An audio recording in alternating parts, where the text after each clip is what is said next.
Good afternoon. Today is Monday, the 28th of April, 2025, just after 1 o'clock. Welcome to UK Column News. I'm your host, Brian Gerrish, and delighted to have Ben Rubin with me in the studio, and we're being joined by Diane Rasmussen-McCaddy by live link from Scotland. Plus today we have a guest, so stay with us. Ben, we're going to get straight in on the importance of facts and truth and genuine media. And it seems to me, at least, that the government is doing everything it can to take utter and total control of free press and media. Absolutely, Brian. Yes, we're in a war, a media war. We have been for some time. It's a war for meaning, a war for truth, a war for our minds, ultimately, and most importantly, a war for the minds of the nation's children. Let's hear from Chris Morris, CEO of Full Fact, speaking to the Lords Committee on Communications and Digital in Westminster last week. Recently, a report came out from the Commission into Countering Online Conspiracy Theories in Schools, which was set up by the Pears Commission. I was part of that commission. Two of the recommendations from it I think are worth highlighting. One is that teaching on conspiracy theories should start in primary school. There's no point in waiting until the age of 13 when 77% of 11 and 12-year-olds have already got social media accounts. And it's not too soon to start at the age of 5. And Hannah's already mentioned Finland, and we're probably not the first people to come before this committee and suggest that Finland might be quite a good example to follow because they seem to get a lot of things right. And they teach children from a very early age how to recognise potentially harmful information. The second thing is, though, is that it's really important to empower teachers because one of the findings of the Commission was that many teachers did not feel they had permission to discuss sometimes sensitive issues of conspiracy theories. If a pupil came into school, for example, and said, well, my dad or my mum said this, does the teacher have permission from the school, from the local authority, from the Department for Education do they have the permission to take on what that parent has said? It's a very difficult position for the teacher to be put in, but I think it's really important that if we're going to set up a successful system, for teachers to feel that they are empowered to make those decisions. Separately, I think it's also really important to say that all of these things need to happen outside school as well, and they need to happen at all ages. I mean, the government is, I think, this government and the previous government rightly focusing primarily on young people, on children of school age. But, for example, when we carried out focus groups last summer on misinformation and what it means to people, the overwhelming answer that almost everyone gave was, oh, Uncle Stan or Auntie Betty got scammed by somebody online. That's what misinformation means to people. And when they then went on to say, well, how do you think we can counter that? Is they need to be taught how to understand, to operate in a world which is moving so fast and where they feel left behind. So while schools and young people are incredibly important, we shouldn't forget the rest of society as well. Ben, truly astonishing clip. I'm really glad that you brought this in to the start of the news today, because what are we dealing with? Well, we thought they were soap manufacturers, but now apparently they are to help reframe the children. So what is he talking about? Indoctrination, reframing the teachers, breaking the bond between parents and the children so the state can get its opinion in.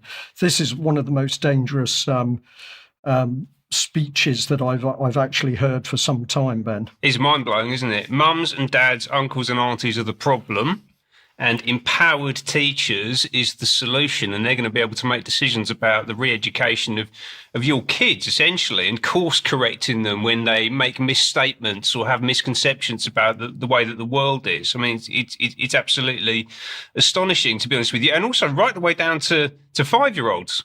You're talking about re-educating or indoctrinating early years school children. They have absolutely no right to be doing this. I mean, it's absolutely astonishing. Even if he's referencing it happening in other countries, he talks about Finland. Doesn't matter if they're doing it in Finland. They shouldn't be doing it in Finland, if that's what they are indeed doing in Finland. And who is he? So that's Chris Morris. So we talked about Full Fact a lot over the years. I looked at the UK Column website earlier, and the first interaction that UK Column had with Full Fact was in 2012, which is basically when they were set up. So we were straight out the gate 28, Brian sent a very strongly worded letter to them because they had, frankly, misinformed the public about a story that we'd put out, right, even back then. And essentially, these organisations have been established in order to deal with problems like the UK column, and we are a problem to the establishment narrative, the establishment agenda.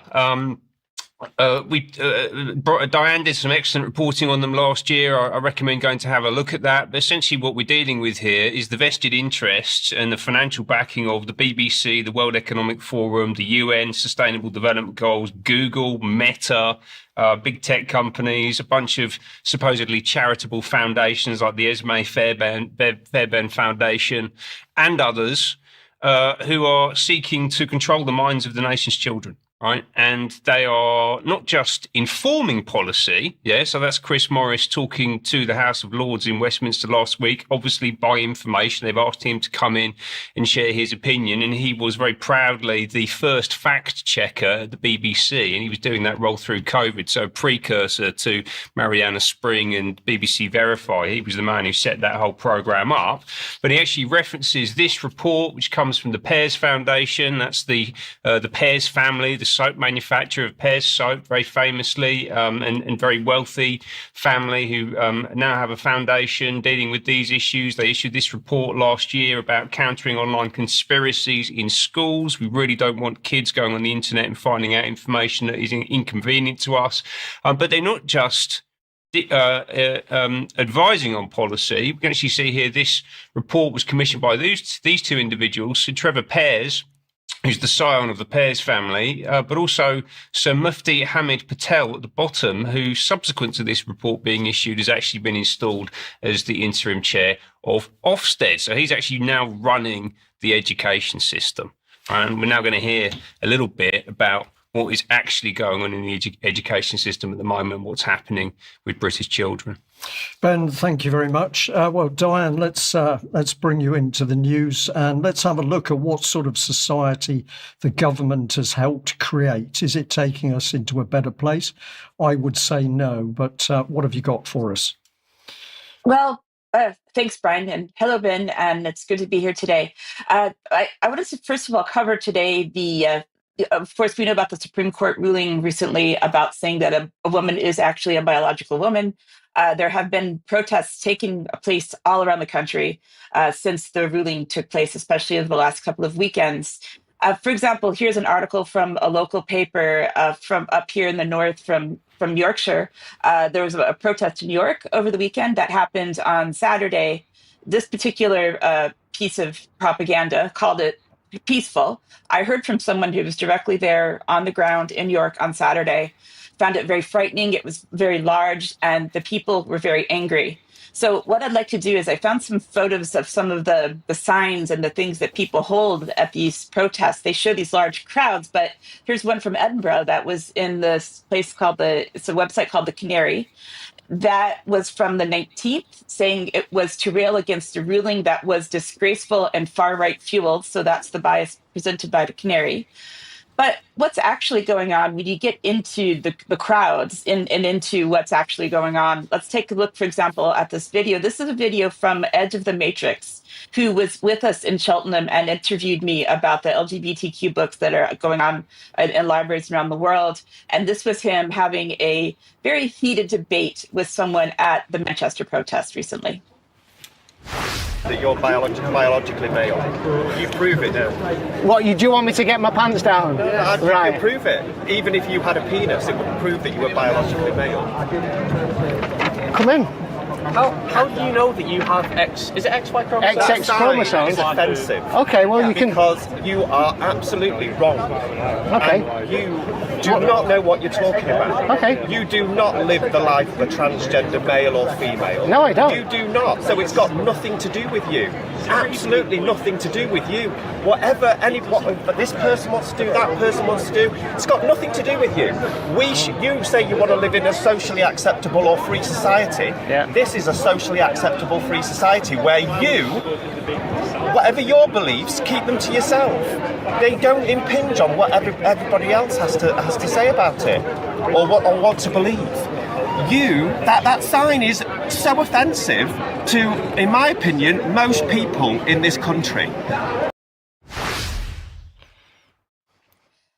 And of course, the punchline, which we didn't get to see in the video, but you can watch the full video on YouTube. What happened was that he found out at the end was that the man who was standing to the side of the man he was speaking with, so the younger man, was saying that was a trans man. I think that was right, but was actually, was saying a trans woman, but actually a real man. Anyways, lied all the way through the debate when it turned out he was just actually a man. So that was interesting. So some of the photos that I mentioned that I wanted to show everyone here. Here's one that said the only good TERF, which is trans exclusionary radical feminist, is a hung one with a drawing of a noose. So that's lovely. We have another one here. It says rot in hell Rowling. So J.K. Rowling, of course, the author of the Harry Potter books, who is very outspoken in her TERFness. And another saying transphobes should have a DIY lobotomy. Here's another one saying, fix your hearts or die. And another sign next to them that's saying unions defend trans rights. Dump leaders who elected Starmer and Streeting. They must not know that Starmer said in 2023, of course, that 99.9% of women haven't got a penis, or that David Lammy said that trans women can grow a cervix. Here's one saying, you can pee next to me. This one was posted by Steph Richards. Steph Richards has a bit of a history. Steph is a biological man who has fathered children. This was at Southampton. Steph used to be the CEO of a charity called Endometriosis South Coast, which, of course, endometriosis is a women's health condition only, that only applies to women. And Steph had stepped down within about 6 months of being appointed CEO because Steph was seen as according to some people, some transphobic people didn't like the fact that a biological man was in charge of a women's health charity. So imagine that. And also, more on peeing, I would say trans demos, these activist demos, one of the things that happens is they are actually urinating in the streets in order to make a point about not being able to go to pee in women's toilets. And a couple of other news items as well related to this agenda. Again, more about peeing, unfortunately. Earlston Primary School in the Scottish Borders has been ordered by a judge to add single-sex toilets to its new primary school building. Some of the parents were concerned that the newly built schools only had gender-neutral loos put in them, so they took them to court. And I just want to say this is one example of what we can all be doing to take action against what they're trying to do to the children in our country. Back over in the US, there's a group of Muslim, Catholic, and Ukrainian Orthodox parents in Montgomery County, Maryland. They've taken their school board to the US Supreme Court for the right to opt out their primary school age children from school curriculum containing books about transgender and homosexual agendas. The summary of the case, according to a CBS News article, and you can read the full filing as well, is that public schools are unconstitutionally burdening parents' First Amendment rights to exercise their religion freely when they require children to participate in instruction on gender and sexuality that violates the family's religious beliefs. There will be a decision made this summer, but it looks like so far the justices are siding with the parents. So that's some good news. One of the books that's under question in the case that has been brought to the Supreme Court is the book called Born Ready, The True Story of a Boy Named Penelope by Jodi Patterson. And here I would like to bring in our guest today. She's Kathy Mudge. She is the head of Protect and Teach down in Devon. And Kathy, I've interviewed previously on UK Column exposing what's going on in the schools and the curriculum of the books. And I'd like to have Kathy read an excerpt from this book. So welcome to the show, Kathy. Thank you. Thanks for inviting me. Right, are you sitting comfortably? Pleppy, why are you so angry, Mama asks. Because everyone thinks I'm a girl. However you feel is fine, baby. It's what's on the inside that matters most. If you feel like a boy, that's okay. No, Mama, I don't feel like a boy. I am a boy. Oh, Mama gets quiet. I love you, Mama, but I don't want to be you. I want to be Papa. I don't want tomorrow to come. Because tomorrow I'll look like you. Please help me, Mama. I want to be a boy. I hold Mama's hand and transfer some of my ninja powers to help her understand. Then Mama says the best word I've ever heard. Yes, she says. We will make a plan to tell everyone we love what we know. What's that? You are a boy. For the first time, my insides don't feel like fire. They feel like warm, golden love. So, Thanks, there you Kathy. go. Thank you. What did you think of that when you first read that? Well, we're looking at lots of books and we haven't covered them all because there's so many. We're working our way through. So this is the first time I've seen this one. And the moment I read it, I thought this is aimed at the mother more than the child itself. It's actually grooming the mother. The sentence that got me was where it said, I don't want tomorrow to come. Now that, if you ask anybody, what do you mean you don't want tomorrow to come? You're thinking of suicide, aren't you? The suicidal ideation. So the whole of this premise is based on the fact if you don't help your child change sex, they will kill themselves. This is what they've been saying all the time when there is no proof of that. Child suicide is extremely rare, and it actually shows the suicide rates are higher amongst children that have transed after they've gone through the process than before. But it means a mother will read that to their child and they'll think, oh my gosh, my child's, my little tomboy girl is going to kill herself unless I trans them and make them a boy. It's just, and it's the rejection. They've got a daughter, and instead of having a daughter who wants to dress like a boy and do boy things, they're just saying, no, you're not a boy, you're not a girl anymore. That's rejected. We're going to have a boy. Yes, we're happy. We're going to have a boy now.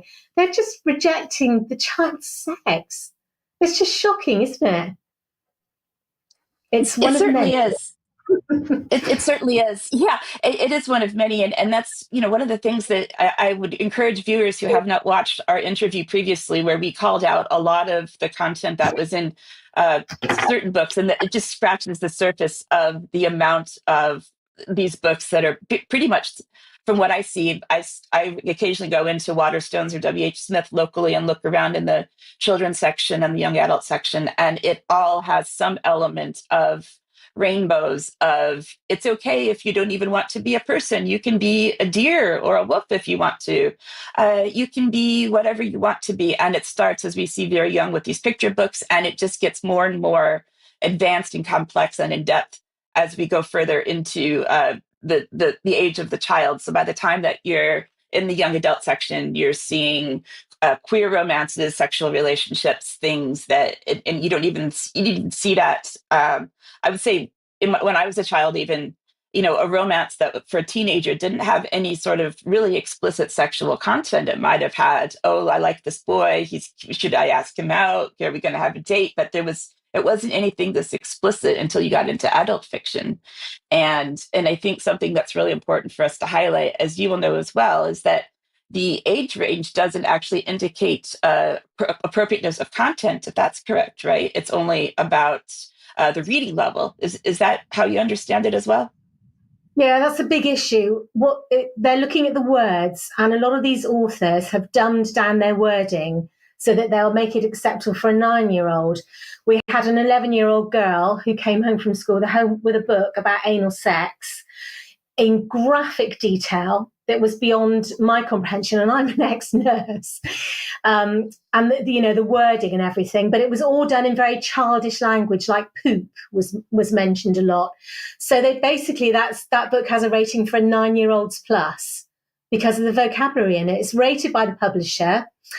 People that are writing these books get them printed. If you wrote a child's book now without including LGBTQ stuff, so like having a gay child or a trans child or a child questioning their gender, you just wouldn't get it published. We know that from authors that have contacted us having trouble getting things printed. The publishers themselves get kudos for sending the school LGBTQ material. We often find it's packaged up, so they'll be sending a school like history books, geography books, and they'll include a whole load of LGBTQ books as well. It's a massive number that you're dealing with. In a school, you'll maybe have 13 different titles on a topic that I think probably could be covered by 1 or 2 books. They'll do shelves of these books on particular days like Pride Month and Transgender Day of Remembrance. They'll have a display out, rainbows everywhere, which attracts the children in. The books are attractive as well. Today, for example, I've had a few things in my inbox. One was a new book that's just out for toddlers, and it's all of the letters of the alphabet. An A is for activist, and it's a picture of a baby with its fist in a clenched fist position. That's a book for today. And T, of course, is for trans and trains. So that's a new book that we've had as well. And you're talking, a lot of this stuff also comes from groups. So we found LGBTQ groups in schools pushing this agenda, which brings us back some of the two groups you named earlier, which was the Esme Fairbank Foundation has been funding a lot of this in schools, and the Pears Foundation. They're on our list of groups that pay for this to happen. Thanks, Kathy. We'll come back to you a bit later in the news. And I'm just watching Brian. His face is just falling as he's listening to what we've just covered. Thank you both very much for that. Well, my face was also following comments in the UK column chat box, which is running live as this news is going out, and people were shocked, absolutely shocked at the report, and they're deeply concerned about these driven changes in society, which are clearly heavily focused on young people, children, because obviously if children can be changed, then the state gains total control of the future. We must stay on this subject in future news programmes, but yes, extremely concerning to the average person. Now, I'm going to move on still to the subject of children, but this is issues around a live court case, so we have to be very measured in what we report today. But something came up at the end of last week that I thought was very significant and really deserved to be flagged up to the UK column audience. So let's have a look at this report from the Evening Standard. Constance Marten tells Old Bailey trial she went on the run after, quote, "my children were stolen by the state." And I'll just add a little bit more of the text here. So the couple were convicted at the first trial of concealing the birth of a child and perverting the course of justice. They're now on trial where they deny charges of manslaughter and causing or allowing the death of a child. Now, this was a newborn baby. The whole case is very tragic, but there were some things that took place in the court that we need to have a look at. Let's have a look at the video that went with the Evening Standard report, and I'm going to say to the audience, do go and look at that article because it was extremely well written and very informative. But here's what one of their editorial team had to say. This is the case of Constance Marten and Mark Gordon, the aristocrat and her lover who went on the run from police and are now accused of killing their baby. Now, my name is Tristan Kirk. I'm the courts correspondent for the London Standard. Constance Marten and Mark Gordon went missing in December 2022 with their newborn baby Victoria in tow, sparking a massive manhunt as they attempted to evade the authorities and police. Baby Victoria was tragically found dead around 2 months later. Her body discarded in a little bag for life, left in a shed covered in rubbish. Gordon and Martin are now on trial, accused of manslaughter and of causing or allowing the death of their baby girl. They deny the charges, saying that they cared for her, gave her warmth, comfort, food and love, and that they are not responsible for her death. That's something that an Old Bailey jury has now been charged with deciding. Are they guilty or not guilty? Martin and Gordon, who've been a couple for a number of years, checked into a holiday cottage in Northumberland on December the 20th, 2022. At that stage, they were on nobody's radar. A couple who were largely estranged from their own family and had apparently checked in for a Christmas break.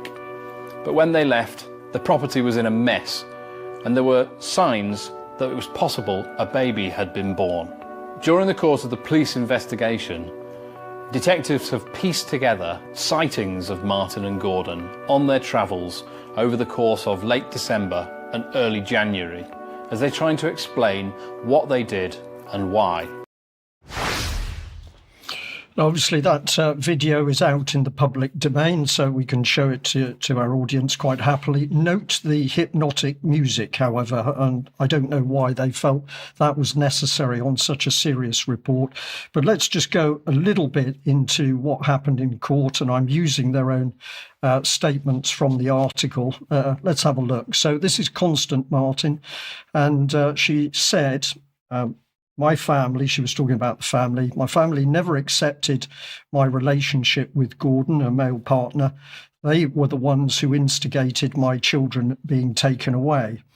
She went on to say that she loved her children extremely, and not being with them is very, very hard. And she followed on to say, I think it's an absolute outrage. They are never caused harm. They've always been loved and well catered for.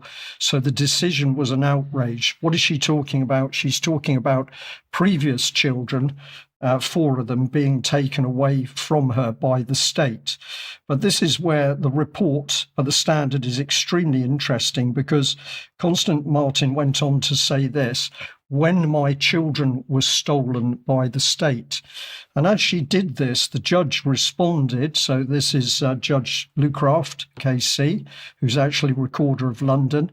And he said to Constance, words to give the indication, I need to caution you against answering in the way that you have just done, as there are, quote, consequences that may follow if you do. So Constance talks about her children being stolen by the state, and this is followed up by a caution from the judge with these particular words.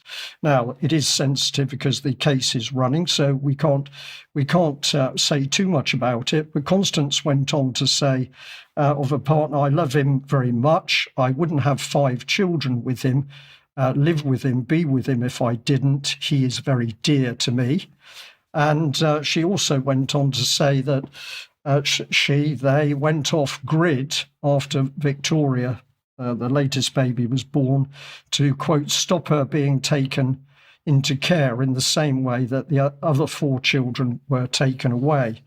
Now, what's very interesting is that if you look at BBC report on this, the BBC gives Constance words but fails to mention that extraordinary caution by the judge in response to talking about child stealing by the state. And I'm going to end this section with 4 key questions that I think arise from the court exchange. And that is that in mentioning child stealing by the state, what was Constance Marten really trying to say? Well, we're not going to know because she wasn't able to say it. What did the judge really mean by his caution and, quote, consequences? And 3, would the man on the Clapham omnibus deduce that Constance was deflected from giving her defence testimony in her own words? And lastly, are the accused in general now to be restricted from giving testimony on the subject of child stealing by the state? And I'll point out to our audience and wider audience that the UK column has repeatedly warned about child stealing taking place by the UK state, and it's something that's ongoing. So difficult to say more at the moment until the trial is over, but that exchange and the judge's words were reported in the mainstream press. And I think there are some serious questions to be asked about what was actually taking place there. I don't fully understand it. And certainly UK column will see if we can get more information out of the Recorder of London's organisation about that court hearing in due course.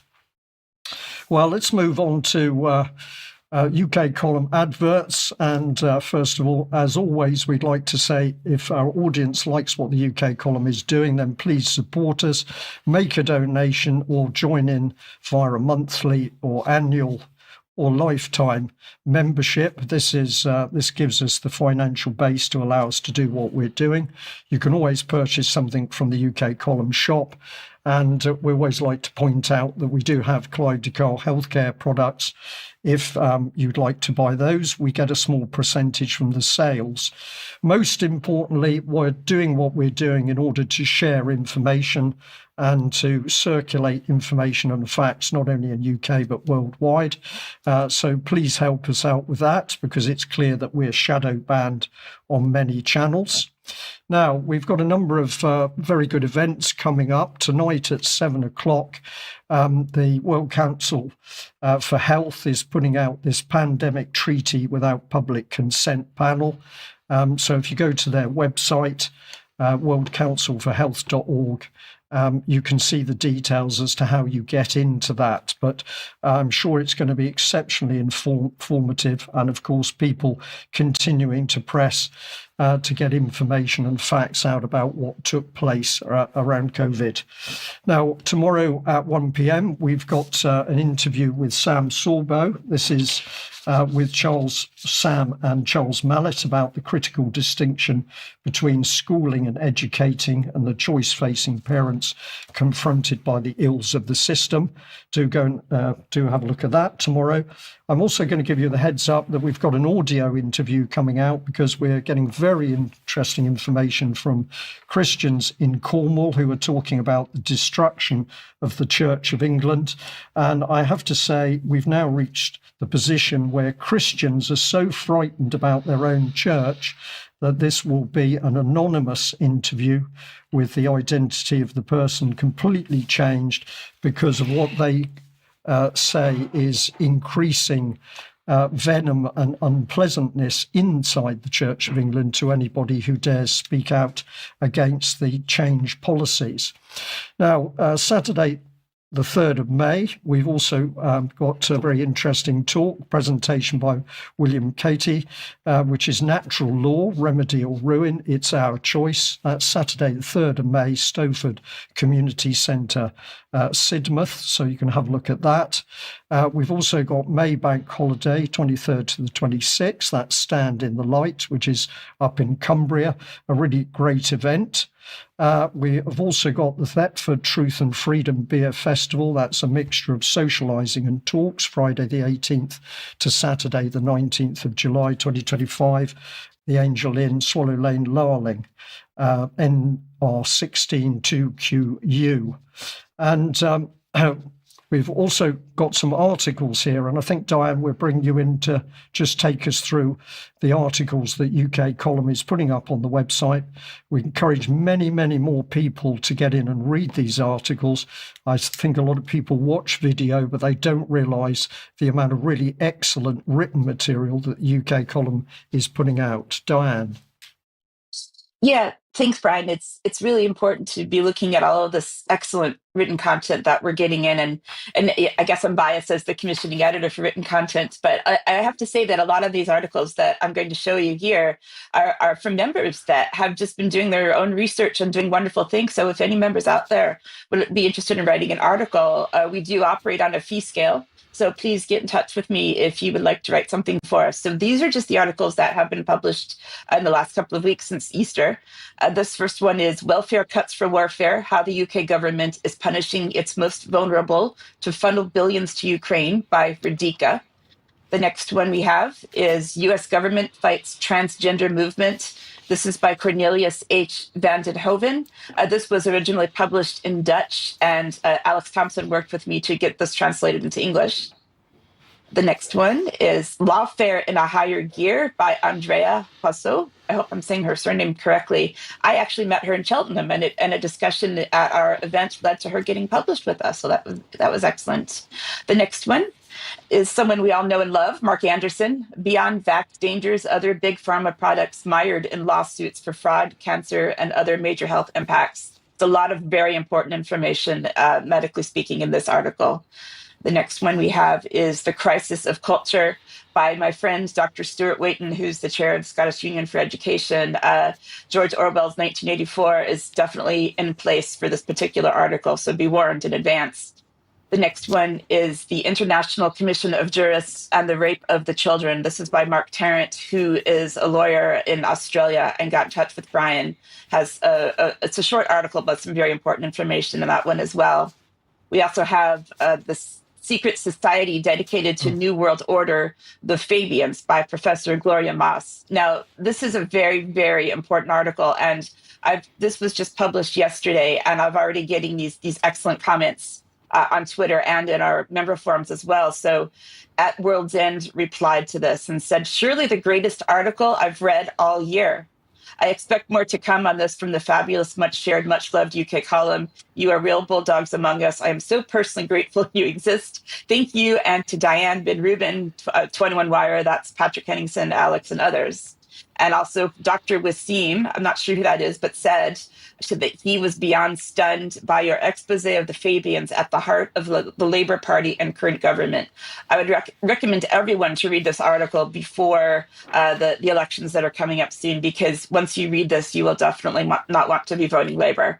And the last one I want to highlight is the first part of a three-part series by Dr. Joost Landgriebe. We will have a three-part series on the banking system. This one is about how central banks work and when they fail. This is the first paywalled article that we have on the website, because this one you have to be logged in as a member to be able to access it. And so I encourage members to take a look at that one. It's got a lot of very detailed but important information. And I'd like to go back to Kathy now. Kathy is hosting a conference this weekend, and it's the Protect and Teach conference. And I'll let Kathy say whatever she wants to tell us about it. Right, thank you, Diane. Yes, we're holding our third conference now. It's a small working group. We basically get together and we work on the issues and find solutions and feedback them. So we've got you, Diane. You're coming to talk about library books and the situation with schools and public libraries and how these books on gender ideology are getting in there.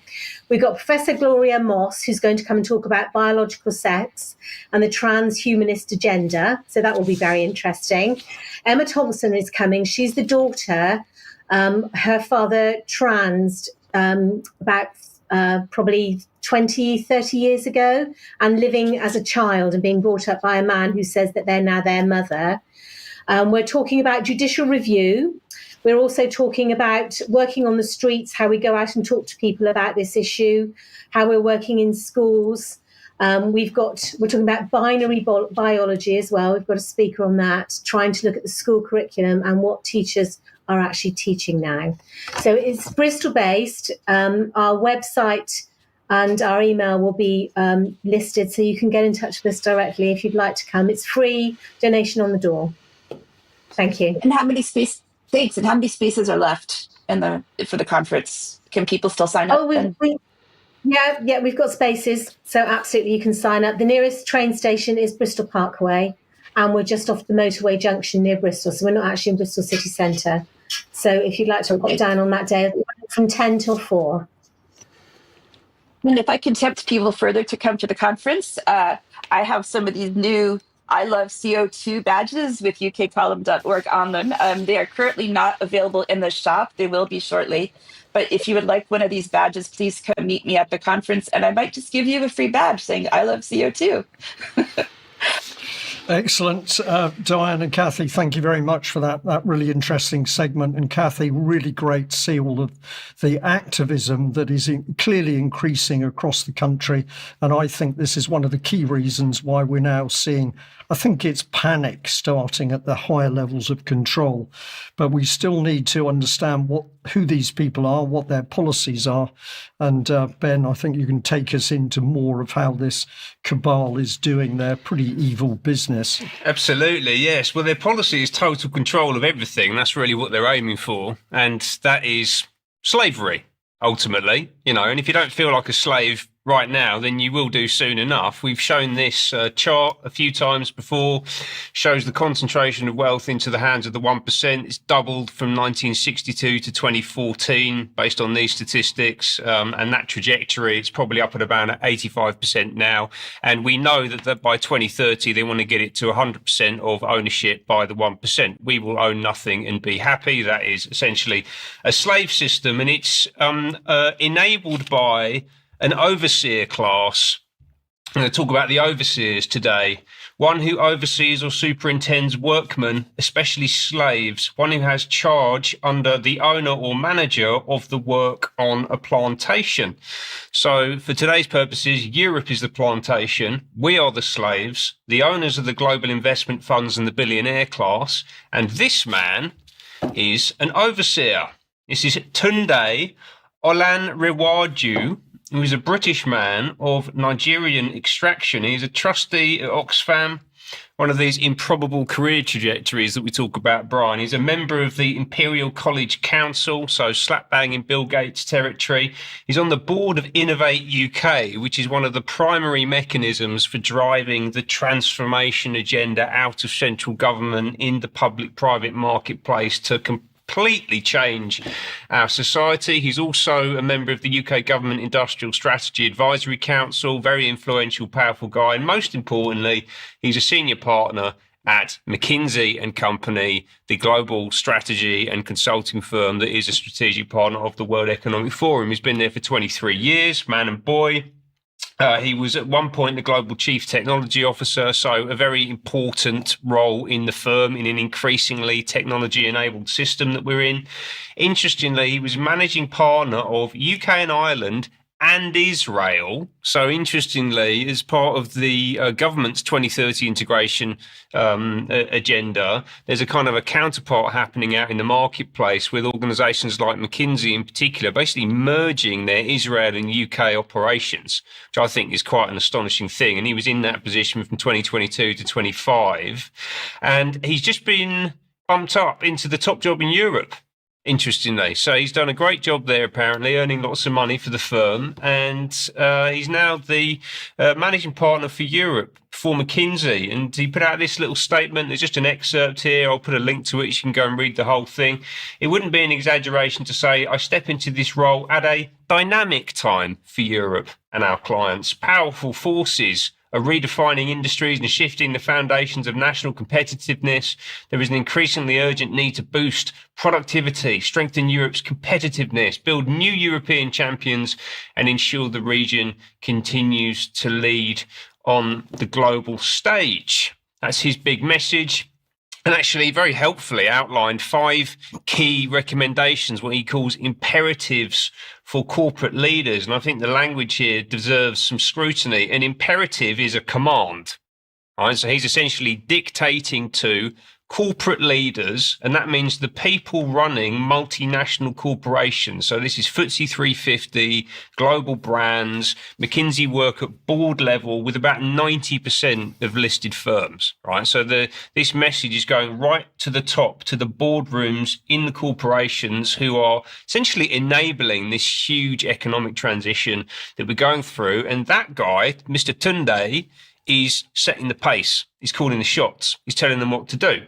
So what are the things that he's recommending? So the first one is this: shaping a concentrated base of long-term and aligned investors. That means reducing ownership down to as small a number of institutional firms as possible who all ultimately think and want the same thing. So this is about establishing relationships with the BlackRocks and the Vanguards and the State Streets and the institutional funds that are driving the agenda, because that makes it easier for you to implement it. You don't have any pesky retail shareholders raising inconvenient questions at the AGM. You just get to wave stuff through. What else is he saying?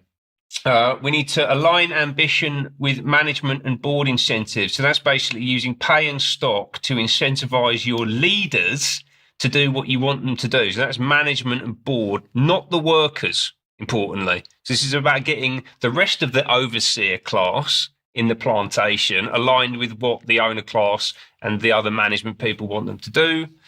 Exploring tech-led business models, new geographies, new products. So this is about automation, ultimately reducing headcount, the number of people that you employ. It's also about embedding globalization. So if you're moving into new geographies, this is about international cross-border trade. They love that because it necessitates a whole bunch of other things, international supply chains, cross-border payments, all that kind of stuff.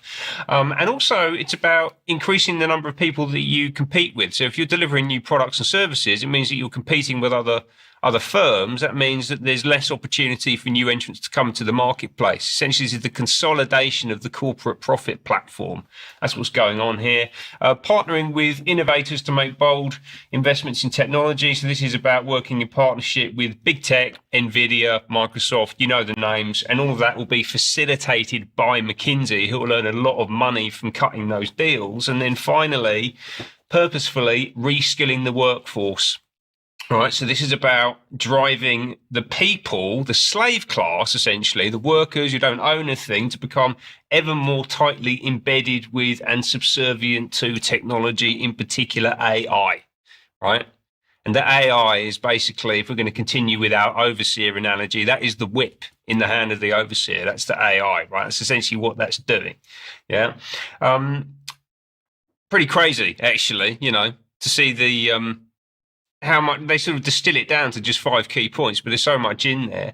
And one of the things that I immediately did when I saw this was go, is there a way that shareholders can push back on this stuff? And actually, really interestingly, if you go and look at the way that shareholdings in listed companies in the UK have transformed since the 60s, again, those statistics I showed earlier on were from the early 60s, where the concentration of wealth into the hands of the 1%.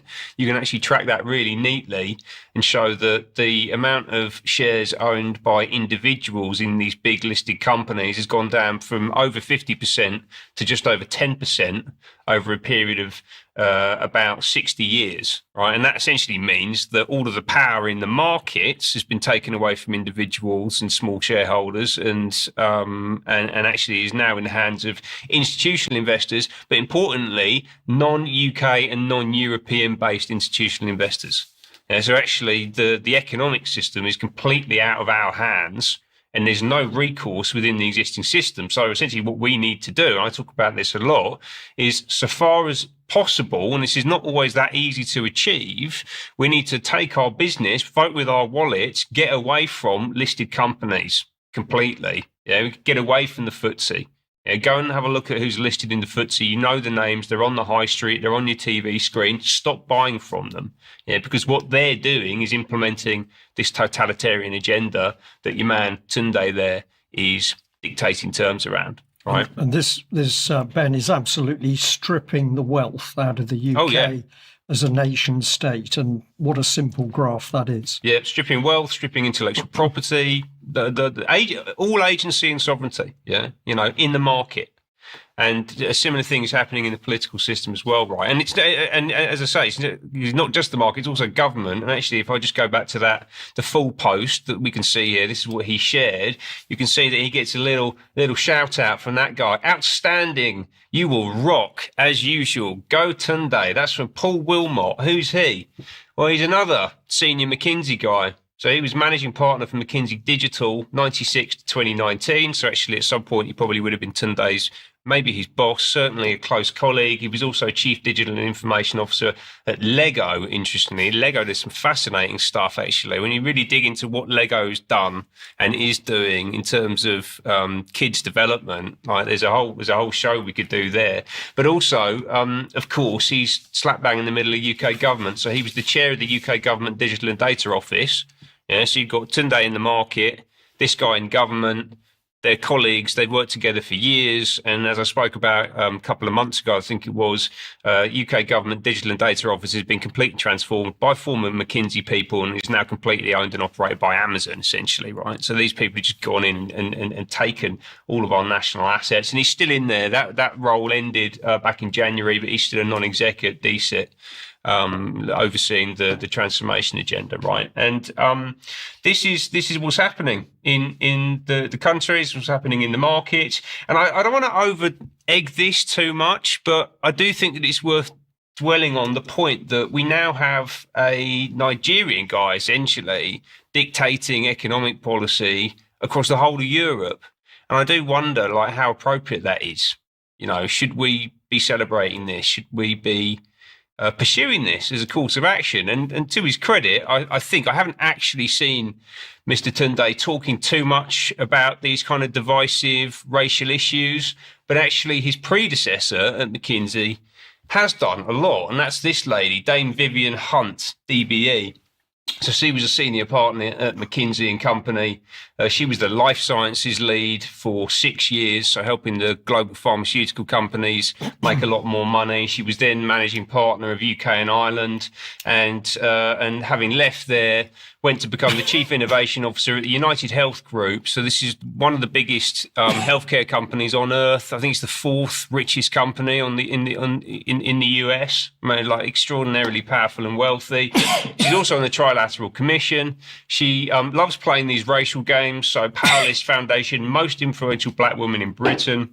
And she was also a founding trustee of the Black Equity Organisation, which I've spoken about a lot previously, which is essentially been set up to deal with issues of what they call systemic racism. But actually, we can see just for the existence of Dame Vivian Hunt, DBE, her own position in society, and also Tunde, who I was speaking about earlier, his position within McKinsey, the extraordinary privilege and wealth and power that these people have. That actually there aren't really any issues of systemic racism in our society at all, and actually these people are just feathering their own nest. They're wolves in sheep's clothing. Apparently they're coming to make things fairer, but actually they are quite literally overseers in a slave system, right? And actually Dame Vivian Hunt was made an overseer of Harvard University last year. That's what Harvard calls the people who run its university, which I think is an extraordinarily striking way of describing what they're about and what they do. And certainly we should be watching them every moment of every day. A few people in the chat box are saying yes, but the sort of language is rubbish. Well, it may be rubbish, but we need to understand what they are saying, because if we know their language, we can understand what they're planning, and therefore we can disrupt and stop it. So language is very important, but certainly don't just dismiss what they're saying as nonsense, because they are changing our world using their language. Diane, let's bring you back, and a key subject which many people have got huge concerns about, and that's geoengineering. But of course, some of it we can see, some of it is visible, and some of it is almost hidden in plain sight. And to really start to take some of this apart, we need to be very sure what's factual and what's not. But what have you got for us? Yes, thanks, Brian. And just to reiterate one more time, I do love carbon dioxide. It's been all over the mainstream news in the last few days and on social media as a result that we should just be looking up. They're doing this, they're doing this. So here's one example from The Guardian, saying UK scientists to launch outdoor geoengineering experiments. Blocking the sunlight could temporarily slow the climate crisis, but the technologies remain highly controversial. So similar stories all over the place the last few days. This is referring to a £56 million set of projects funded by ARIA, the Advanced Research and Invention Agency. I won't go into ARIA in detail because we've been covering ARIA on UK columns since 2021. And it's a UK, it's under the UK Department for Science, Innovation and Technology. It's very secretive. You are not allowed to send freedom of information requests to ARIA because they will not respond to them. Last week, I sent out a post on X that mentioned the report that I did on geoengineering 2 weeks ago. And even though my post got almost no views 2 weeks ago when I did it, it now has over 11,000 views, just to show you how popular this topic is becoming. So this project through ARIA is sort of the brainchild of Professor Mark Symes from the University of Glasgow. And his quote about the project, which is on the ARIA website, is that decarbonization is vital, but our current progress puts us at risk of triggering a large number of temperature-induced climate tipping points. The program will explore critical unanswered questions as to how or whether we might cool the Earth safely and responsibly on the timescales required to avoid climate catastrophe. So the background to Professor Symes is that he was in the first cohort of program directors, as they're called at ARIA, which started in October of 2023, and he's now finished his time in that role. There's now 8 new program directors. What the program directors do is they create what are called opportunity spaces, which they say are important but underexplored areas of research that we believe are ripe for breakthroughs. They each serve as a bedrock for multi-year programs directed by our program directors. And so this was his idea as the program director. His opportunity space was called Future-Proofing Our Climate and Weather. And Charles Mallett first mentioned that back on UK Column News on the 22nd of May, 2024. The website has a page explaining the program under the opportunity space, which is called Exploring Climate Cooling. And what this slide that I've got up here now is from a video that he used to explain to people who wanted to apply for the funding what they would be funding. So possible research areas include, for example, stratospheric aerosol injection, marine cloud brightening, cloud thinning, cloud cover control, space-based reflectors, ice thickening manipulation, and other, whatever that is. So that's the £56 million project in a very quick summary. But what I want to go further into is not just looking up, but also we need to be looking down into the water. And I want to talk about what is not being covered, which is what they're doing to our seas. One project that's been circulating recently, I've seen a bit on mainstream news, here's from the BBC, is about sucking carbon out of the sea. This project is called SeaCure, Seawater Carbon Unlocking and Renewal. This is funded by the Department for Energy Security and Net Zero. It will not be funded through the sale of carbon or carbon removal credits, apparently. The partners are Brunel University London, a company that works with water companies throughout the UK and Ireland. And what do we know about water around the country? Called Ilico Hydroc, University of Exeter, and Plymouth Marine Laboratory.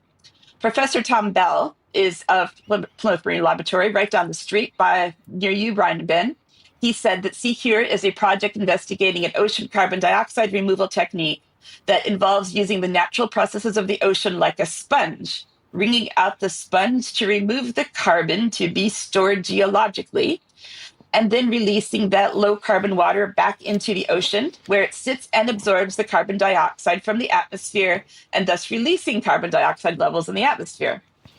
And now I want to go into seaweed, because seaweed apparently is becoming a very important material. Back in 2019, this Plymouth Marine Laboratory published an article called Seaweed Potential in the Southwest, which said seaweed is an underutilized and undercultivated commodity, but offers huge potential variety of products. And let's hear what Prince William had to say about seaweed back in December. The title of the full video, which we won't see the whole thing of, is Prince William and Hannah Waddingham Play Darts. This was from December 2024. The most important question, sir, that I need to ask you is what on earth is your obsession with seaweed all about? Why have you got a fixation on seaweed? Through Earthshot, I've suddenly realised how important seaweed is. It sequesters carbon. So when I say sequestered, it draws down carbon. Thank you. It cleans the oceans, so it has a natural cleansing process. It takes pollutants and toxics out of the water, and you can make things from it. And in 2022, one of our finalists, Nopla, which stands for not plastic. I remember Nopla. And they created effectively plastic everything, but through seaweed. From seaweed. So Prince William, our future king, is very excited about seaweed. Another project that is going on related to seaweed is just also from Plymouth Marine Laboratory, has just become fully operational. Young seaweed has been planted near a wind farm in the Netherlands. So let's hear from the professor who is in charge of this particular project. Her name is Anja Knieros.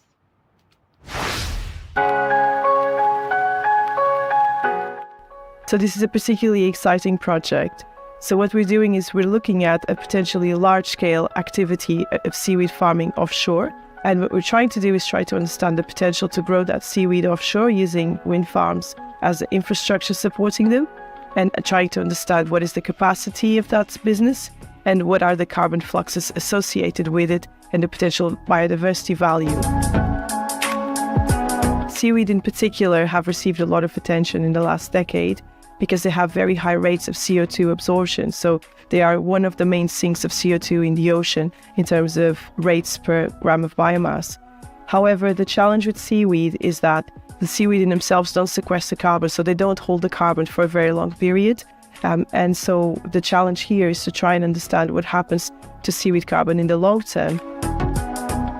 PML are the lead scientific institution in the project, and what we bring is the expertise that we've been developing in recent years in the ability to follow carbon and seaweed detritus from farms and natural seaweed habitats to the seafloor where it might be sequestered. The main interest for PML is really to understand whether we can support the growth of the industry in a way that is sustainable. So we're talking about managing the marine environment and adding potentially quite large-scale activities. Our interest is in understanding the carbon value of these farmed habitats, their impacts on the global carbon cycle, and also their impacts on local biodiversity. There is the suggestion that these seaweed farms could have positive effects on local biodiversity, so we'll be measuring that. And in future, what we hope is to be able to inform policy that might allow us to grow the sector in a way that is good for business, but also good for the ocean. So I don't really know what all of that meant. I'm not sure she did either. So I got in touch with Alex Thompson because he lives in the Netherlands, of course, and I wanted to know what he knew about this wind farm and the seaweed farm, if anything. And so he sent me a voice message in reply. So let's listen to what he said, please. I had heard vaguely that there was talk of massive offshore wind farms in that sector. Not sure how Amazon got so dominant.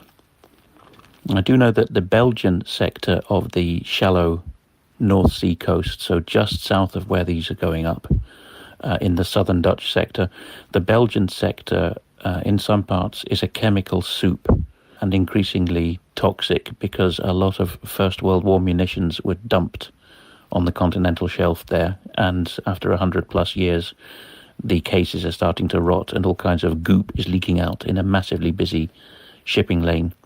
And it's not that much less severe in this southern Netherlands stretch. There's quite a lot of shipping going past, and it's extremely shallow.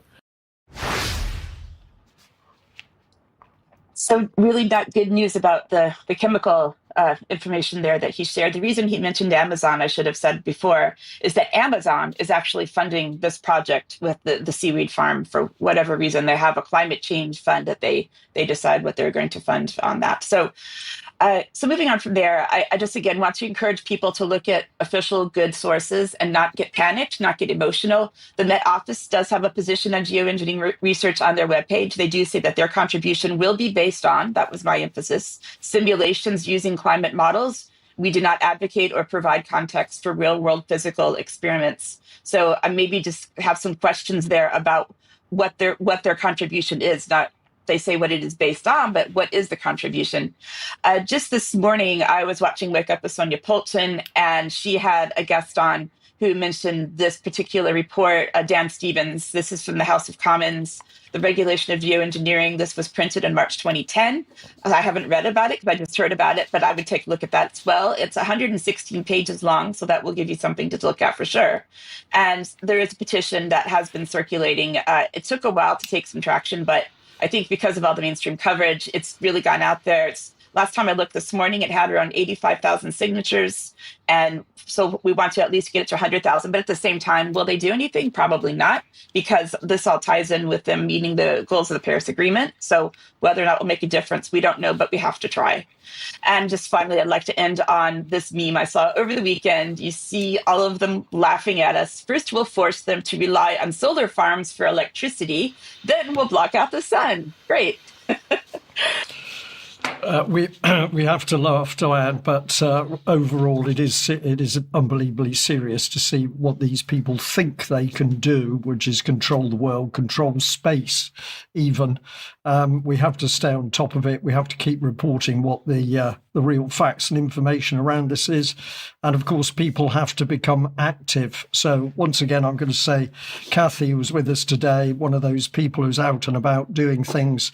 If you're trying to counter what's happening and you've got a specialist area, by all means, stay in that, do your best, encourage other people to join you, but don't point a finger at people who've got other priorities. This is a battle that needs to be shared.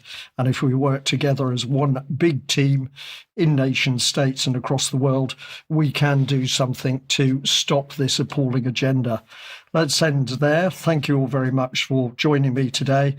We will have an extra in a few minutes for UK column members. We will see you then. Otherwise, UK column will be back at the same time on Wednesday. Bye-bye.